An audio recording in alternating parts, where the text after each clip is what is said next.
Durante o trabalho da reforma tributária, nós conseguimos aí avançar, aprovar a cesta básica, colocamos na Constituição e aprovamos a cesta básica zero imposto com carne, frango e peixe, com apoio, inclusive, nosso querido Kim Kataguiri ali, que votou a favor da cesta básica, né, Kim? E dentro desse modelo, dentro desse avanço, nós teremos aí, ao longo do tempo, com a implantação da reforma tributária, hoje estamos falando ali em torno de 28% do IVA, a projeção do IVA para a reforma tributária. Com todos esses avanços, essas propostas que você está propondo, inclusive hoje, é a primeira vez que eu tinha ouvido falar em terminar com a Justiça Trabalhista, não tinha, eu que acompanho sempre suas... É o que precisa. É. Esse é um bode que está na sala. É. Vai ter que acabar com a Justiça Trabalhista. Aí eu te pergunto, qual o patamar de IVA? Porque o grande impacto da reforma tributária, como houve uma transferência dos impostos da indústria para o setor de serviços e para o agro, o setor de serviços, principalmente os profissionais liberais, foram os que foram os mais impactados. Como que você enxerga o nível do IVA dentro de todas as estruturas? Que patamar que nós vamos chegar de impostos no dia a dia para a população? Uma coisa que eu quero lançar junto no dia que a gente vai apresentar o nome do nosso ministro da Fazenda, espero fazer isso em no máximo 15 dias, é lançar a política de metas do IVA. Porque é o seguinte, nós temos que estabelecer um patamar máximo do IVA e uma política de cortes para o governo federal e para os governos estaduais, para que o IVA possa reduzir progressivamente. É horrível a alíquota que está aparecendo para todo mundo, mas ao menos ela escancarou o tamanho do problema, o tamanho da bucha. Para enfrentar isso, a gente vai ter que tirar algumas renúncias setoriais que foram feitas, que distorcem o valor do IVA, mas nós vamos ter que encarar o problema dos gastos dos governos estaduais e do governo federal. Ou seja, o governo federal vai ter que fazer sua política, porque ele fica com um quinhão disso, uma política de cortes. Bom, desculpa, acabou o tempo. Vou ter que acabar. Muito obrigado, candidato, Renan, por respeitar o tempo. Muito obrigado, Galassi. Renan, 14, João Galassi, 10, 20. Já tá no... Já gostei. Pode perder, né, Kim? Ligeiro. Vamos passar aqui para a quarta e última pergunta para o candidato Renan Santos do Missão. Atenção para o tema. Tema: crédito, investimentos e competitividade. Convido Alfredo Cotait para poder fazer a pergunta. Lembrando que entre pergunta e resposta temos 10 minutos. Muito obrigado, candidato, por respeitar o tempo. O tempo começa a contar a partir do início da pergunta realizada pelo presidente Cotait. Bem, candidato Renan Santos. Antes de fazer a pergunta, eu quero dizer que é uma curiosidade muito grande em ouvi-lo e conhecer as suas ideias. Ao mesmo tempo, quero dizer quem é a CACB. A CACB é a Confederação das Associações Comerciais do Brasil e reúne 2.300 associações dos 27 estados, 26 mais o Distrito Federal. Tem vários aqui que estão presentes. Bahia, Santa Catarina, as cidades de Uberaba, Paraná, Rondônia,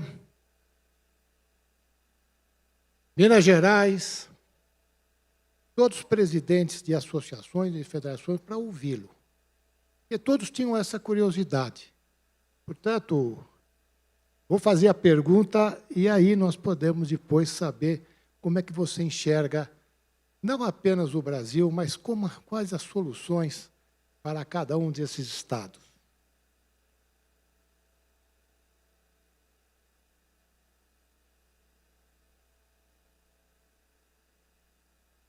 O acesso ao crédito e ao custo do financiamento continuam sendo grandes desafios para as empresas de todos os portes. Nós estamos falando principalmente MEI, micro e pequenas empresas. Só para informar que fomos nós, sistemas associativos, que criamos o MEI e que implementamos o Simples Nacional. Quais são as prioridades do seu governo para ampliar os investimentos, reduzir o custo de crédito e criar um ambiente favorável ao crescimento das empresas? Maravilhoso. Uma das coisas que a gente trata no nosso livro amarelo é sobre Open Finance. A ideia do Open Finance que, em grande medida, veio também acompanhada das fintechs, começou a abrir um mercado de crédito primeiro para as pessoas físicas, mas está faltando duas coisas. Política do governo federal voltada à parte de gastos, que impacta nos juros mais barato vai impactar na cadeia, para a gente ter uma taxa praticada pelos bancos mais competitiva. 2, gerar segurança jurídica nas alienações fiduciárias. Aqui no Brasil, para você fazer uma execução de uma alienação, demora muito. Então, por parte do banco que vai fazer um empréstimo, por exemplo, para uma empresa, ele se sente pouco seguro e, naturalmente, as taxas serão mais altas. Esse é um problema grave. Eu trabalhei com empresas de dificuldades e eu sei, estando do outro lado da pessoa que tinha que garantir o interesse da empresa que precisava proteger seu patrimônio, o quanto você conseguia demorar em fazer o banco obter o cumprimento dele. Isso tem um impacto natural, que é o impacto da inadimplência, na política de juros praticadas pelo próprio banco e pelos bancos nesse fornecimento. 3, uma coisa que eu já tratei seria minha tese de cograduação na faculdade, o problema é que eu comecei a trabalhar, então eu abandonei a faculdade, que é a transformação de factorings em bancos comerciais, voltados exclusivamente para atendimento de empresas, podendo, portanto, praticar taxas decentes. Por quê? Porque há um fechamento de mercado. E acho que todo mundo sabe hoje que você tem poucas instituições financeiras ofertando crédito comercial para empresas. E isso tem um problema. O fechamento de mercado é uma realidade no Brasil, em especial no momento em que as empresas no Brasil estão altamente endividadas, devendo para os bancos, e os bancos eles se conversam entre si, então, naturalmente, a oferta de crédito diminui. Como aumentar a oferta de crédito no momento em que as empresas brasileiras estão quebrando e as empresas estão altamente endividadas? Como resolver esse nó? O nó atual é um nó muito perigoso, porque como o investimento ele é mitigado por investimento em títulos do Tesouro, os próprios bancos também têm um interesse em não entrar no risco da atividade comercial. E ao não entrar no risco da atividade comercial, falta dinheiro, o dinheiro fica caro e você acaba isolando e enfraquecendo a atividade produtiva de todos os setores. Eu acho que no comércio isso impacta muito, serviço também. No final do dia eu trabalho hoje com serviço, eu sei o drama que é. E a gente está fechado num mercado minúsculo. Se a gente for comparar o número de bancos que os Estados Unidos têm à disposição com o Brasil, eu estou falando de bancos comerciais, chega a ser uma piada a situação que nós estamos. Nós não temos bancos médios, regionais, atendendo e já conhecendo as empresas que eles trabalham na região. Então, nós vivemos um regime muito, muito fechado nisso. A abertura desse regime tem que se dar. E eu conversando com os próprios bancos, eles falam, pô, mas você vai resolver a questão da alienação? Se resolver a questão da alienação, facilita muito a oferta de crédito com garantia. Nós somos um país em que a falta, isso precisa ser dito, a falta de confiança nas relações comerciais, trabalhistas, elas impactam o preço dos juros também. Há insegurança em todas as camadas, em todas as fases do processo.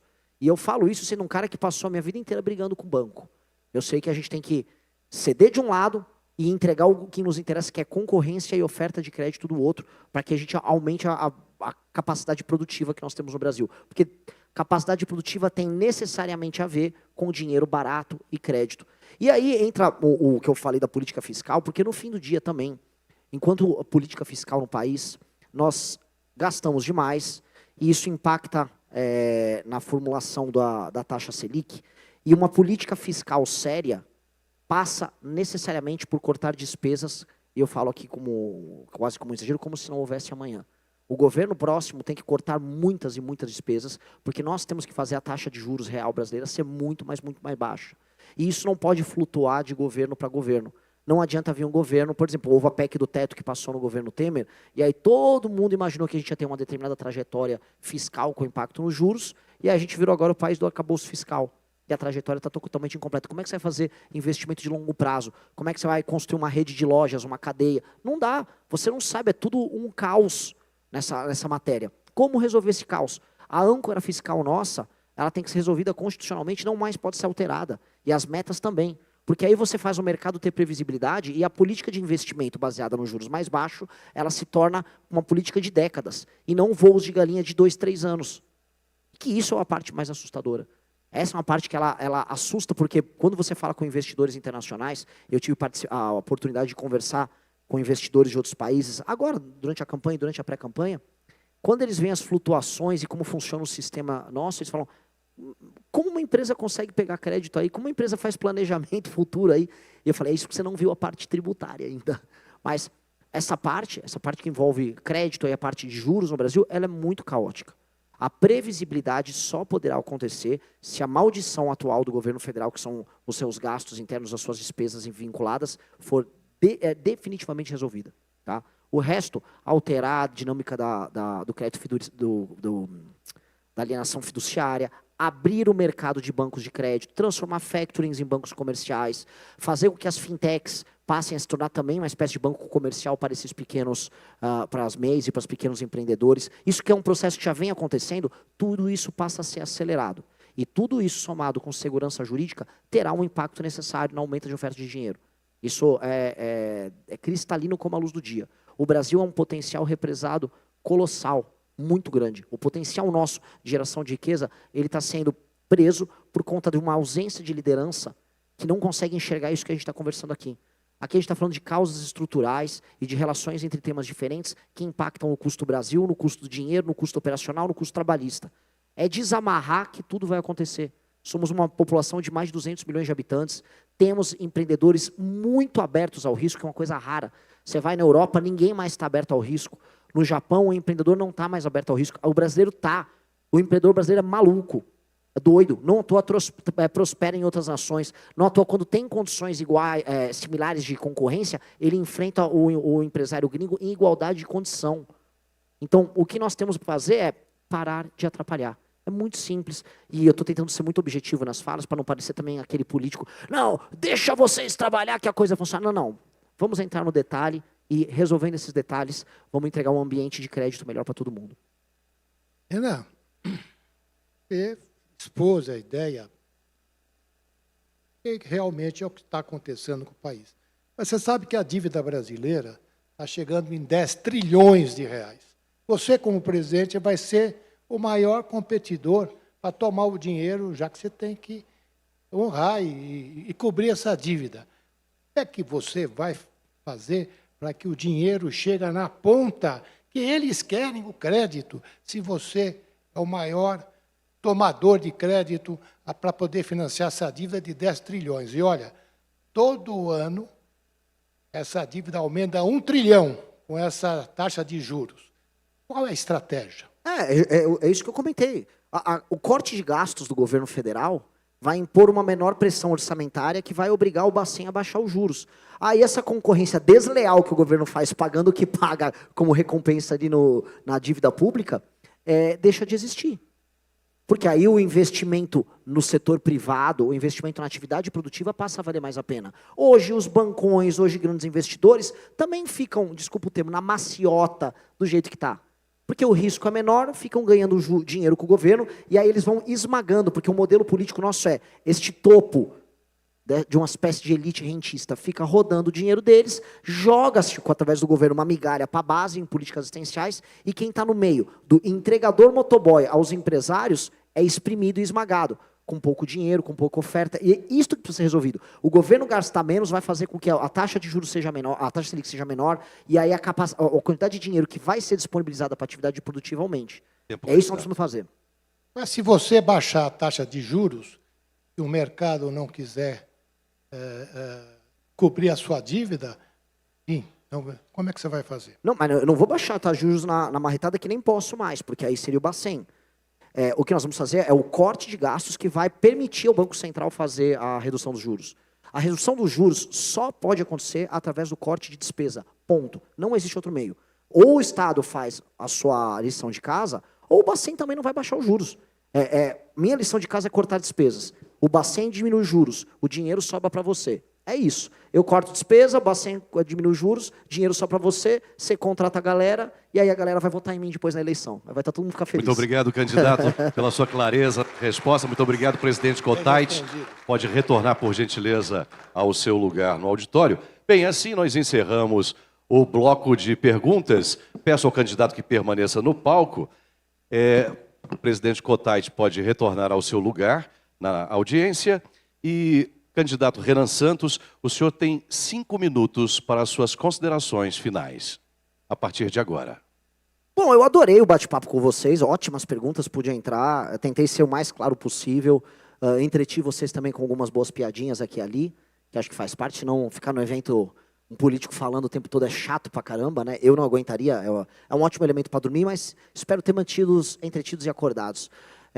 Nós temos agora uma guerra, tá? O Brasil é um país que desistiu. É um país de pessoas desistentes, de uma elite que desistiu. Desistiram, ninguém mais tem saco em fazer o Brasil andar.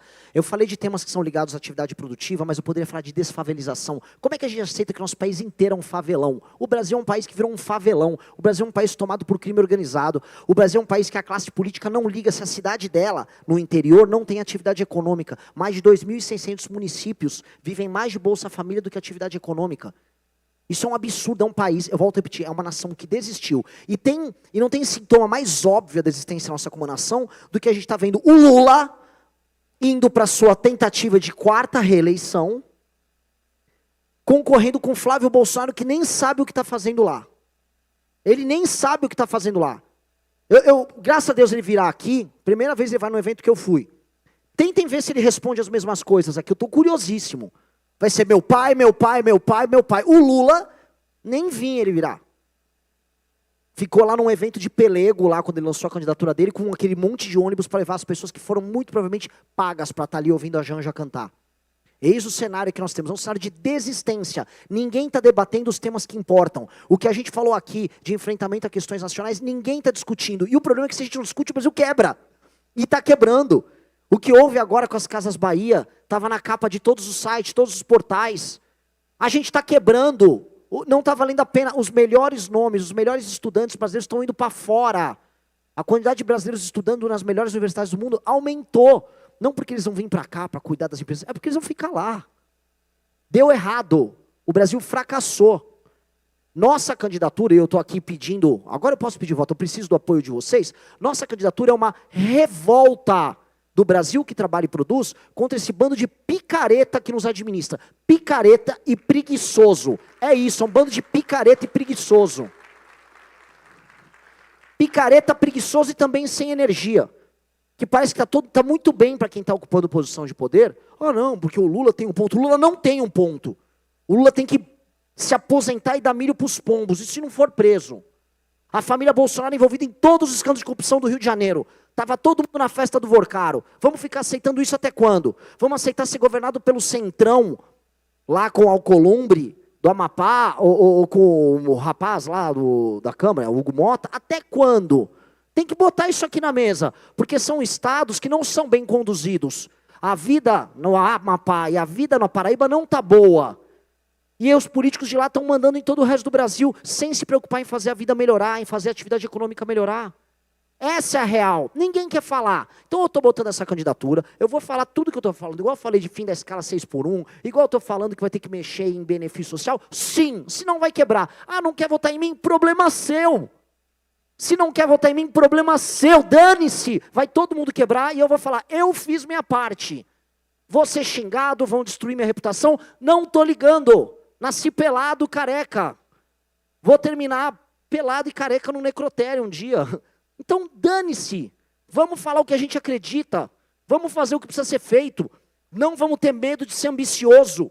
Essa nação que está amaldiçoada pela pior elite política que nós já vimos no mundo, nasceu para ser um dos 5 maiores países do mundo. Em condições normais de temperatura e pressão, a gente tem recursos naturais, recursos humanos, território, água, alimento, uma classe empresarial altamente ambiciosa, criativa. Tudo isso nos credencia para estar com Rússia, China, Estados Unidos e Índia mandando no mundo. Agora nós não estamos nisso. Nós estamos discutindo BET, nós estamos discutindo Vale Gás do Lula, nós estamos discutindo o jogo do Tigrinho, vamos discutir se o Neymar vai jogar mais uma Copa do Mundo ou não. A gente desistiu. Ou a gente retoma com ambição o futuro que o Brasil merece ter, ou desiste. Já já vocês desistem dos seus negócios. Se vir um 4º mandato do Lula, já já alguns vão desistir dos negócios, desistir dos sonhos, bota o dinheiro no banco, vai para fora, filho vai estudar fora. Não é isso que vai acontecer? Vão desistir. Eu não quero desistir. Eu não quero. Eu não nasci para ser frouxo. Eu não nasci para ser mandado por vagabundo. Eu sou rebelde e é isso. Esse é o jogo. Valeu. Muito obrigado ao candidato Renan Santos por sua participação e pelas contribuições apresentadas nesse encontro. Permaneça, por gentileza, no palco. Senhoras e senhores, chegamos ao momento da entrega do Manifesto do Setor de Comércio e Serviços, uma agenda estratégica para o Brasil 2027-2030. O documento que reúne as principais prioridades e propostas do setor para o desenvolvimento do país. Convido ao palco, já está aí o Leonardo Miguel Severini, fazendo a entrega oficial do manifesto ao candidato Renan Santos. Na sequência, o candidato Renan Santos fará a assinatura de forma protocolar da Carta Compromisso da UNEX. Aproveito e convido os presidentes das entidades presentes que subam ao palco para fazermos o registro fotográfico do candidato Renan Santos junto aos senhores.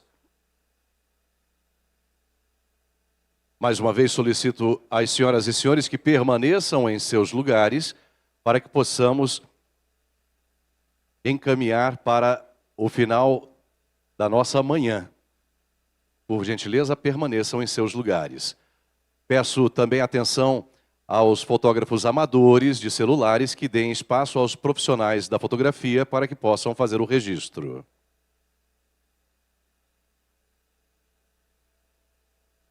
Gostou desse corte? Então não se esqueça de deixar seu like e de se inscrever no canal para mais vídeos como esse.